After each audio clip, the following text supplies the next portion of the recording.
Deep Dive with David Stendhal, where we trade without ego, no emotion, no greed, and no opinion. Before we begin tonight's video blog, please read over our trading disclaimer and remember to trade smart and accept the reality that trading futures is risky. This presentation does not provide buy-sell recommendations, and our information is strictly provided for educational purposes only. As always, trade at your own risk and analysis. Hey, it's David Stendhal with tonight's Deep Dive. It is November 12th, 2017, and the market that I want to focus on tonight is the US dollar. The long ETF would be UUP, and you can see that with the trends, the short, intermediate, and long term, they're all pointed higher. It's all looking quite strong. We got the technicals looking stronger, and we have the seasonal accuracy pointed higher.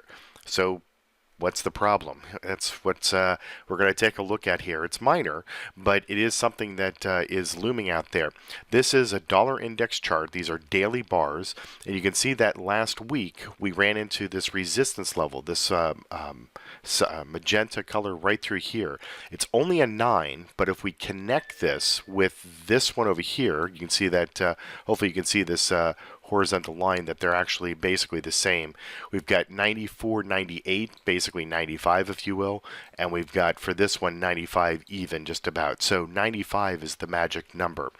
Our systems are currently short the market, in part because we came up to this resistance level and started to fall off. These are minor resistance levels, but combined together they are an 18, but I would still consider them to be minor as they are. But it was enough that it caused our systems to go short the market back on the 10th, this last week, and we're going to be looking for that to actually continue to the downside until the systems reverse course.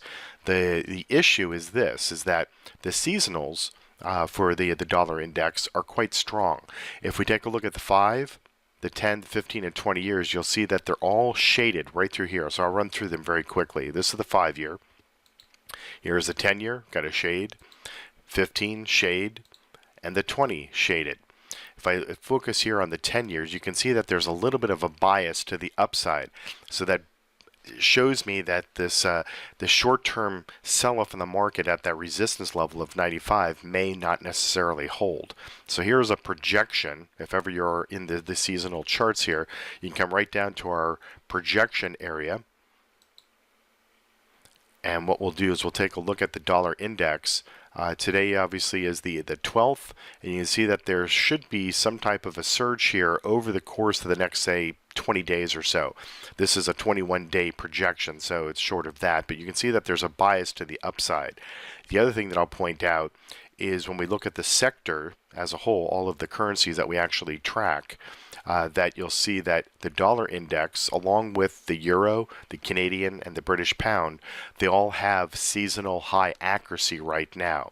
So that being the case, this resistance level that I'm talking about, although it is weak, is holding the market off. This support level here of this 13, which is at 94, you can see that it's between those two levels, the 95 and 94 level. We're going to see us run out. The market's going to base at 94 and then start to rally higher, which obviously at that point in our time we would expect our systems to reverse course. Or is the market going to follow through that 94 level and come back down to theoretically the 50-day moving average or even lower? So we'll see what does take place. So we're at this in-between stage where the systems are reacting short-term to what they're seeing, and that the seasonals as a whole see the market in a very different perspective. The seasonals are used more as a money management type tool, increasing, decreasing position size, but they do guide us as to where the market theoretically should be going. But it's the actual systems that we're going to follow, and that's what's taking place here.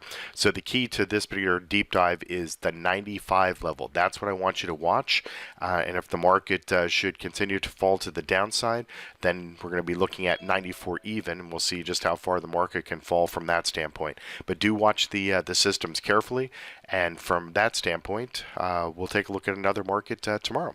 Thanks for watching. Bye-bye.